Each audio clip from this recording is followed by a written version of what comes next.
And so we had the main kitchen, and then we had the dining room, and then we had like the pantry. And so I set it up as submasters, and every week I would record new submasters. So every Monday I would go in with the gaffer and the DP, and we would be on radio, and I would be there like 6 a.m. Shooting would start at 8, and he would walk me through the day of like, hey, this is what I want.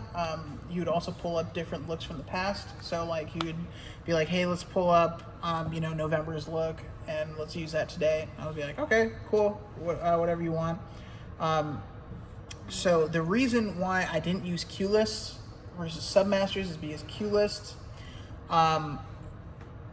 you're stuck with one cue list. You know what I mean? So like if I want to have multiple things happening at a different time, I would do that. So like I would use pretty much all 5 faders. So I would use like kitchen, dining room, pantry, and then I would have 2 left over if I wanted to copy those and do a different look. So that's how I programmed for a season, and that was my technique.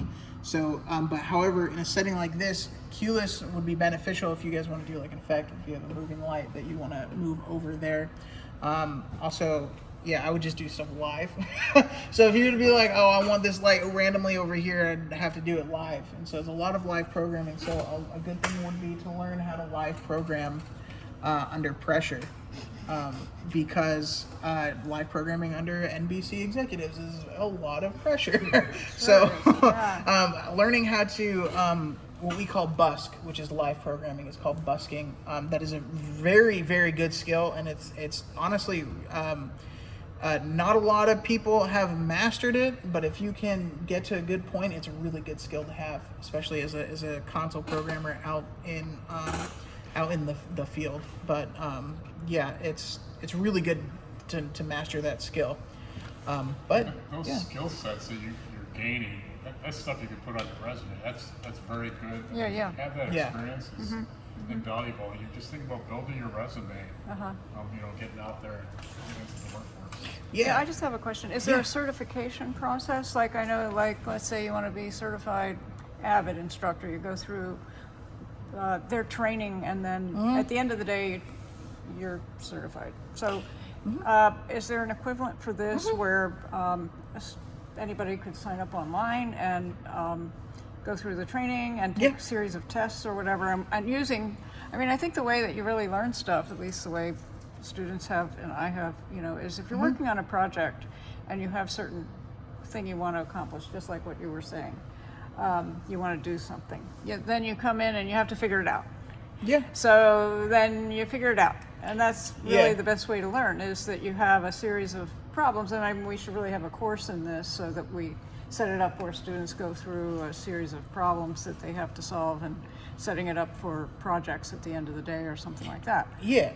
So there are certifications that you can take. So ETC offers classes around the country. So there's Los Angeles, Houston, New York, Florida. Don't quote me on that. Maybe Orlando. Yeah, Orlando. You can get certified on their consoles. It's a bit pricey.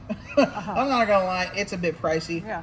However, ETC's EOS software is free to download onto your laptop, so you can download it, get used to it. You can run shows on it. However, it's about $3,000 to buy the dongle to actually control lights through your laptop. However, the software is free, so might as well just download it. Is there a light version that you can just use without the dongle? Yeah. Oh, yeah, okay. yeah. But in order to control lights, you need the dongle. I see. Yeah, but still, you can do a mock-up on your laptop? Oh, cool. Yeah. So you can go home, download the software today, edit the show file, and actually upload it to this console. And it'll work perfectly fine. Oh, I see. Without the dongle. Yeah. Yeah, and what is it called? EOC? EOS, yeah. So EOS, it's available on ETC's website at etcconnect.com. Okay.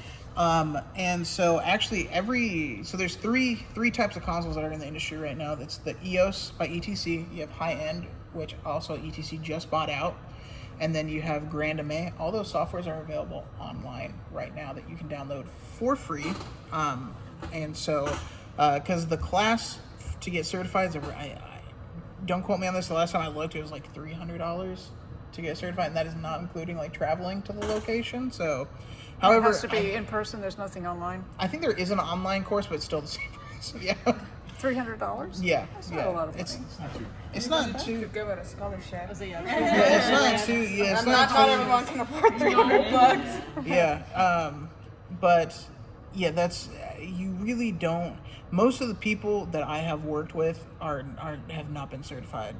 Uh-huh. Like most of the programmers that I've ran into in the industry, they haven't. Yeah, no, been I was just certified asking yet. the question because I think you go through a kind of a training program. A lot of times it's very boring. It's hard to retain all that Yes. information unless you're really doing the hands-on. But Yeah. to have that on your resume or Oh, yeah, yeah, also it's really just to beneficial. feel that you've gone, in combination with hands-on projects, having the professional, I guess you say there are already tutorials online. Yes. So yeah. I guess do the tutorials, do the online, but then if people wanted to get certified and be a programmer, they could do it. Yeah, you can definitely. That is definitely a really good thing to have on your resume is to be certified on that console. Yeah, it's a good thing to put on your resume. Yeah, and Yeah. there's ways to apply for money here at UT for that type of thing. Yeah. We'll figure it out. Let you guys know. Yeah. There's there are they happen all year. You can get certified on these consoles all year. But yeah. Does anybody have any other questions, comments, concerns? In terms of the sub profiles, Sub-masters, right? yeah. The sub Mhm. where like a student can have their own kind of thing. Okay, I guess is there any combination that we should be aware of before we like delete everything?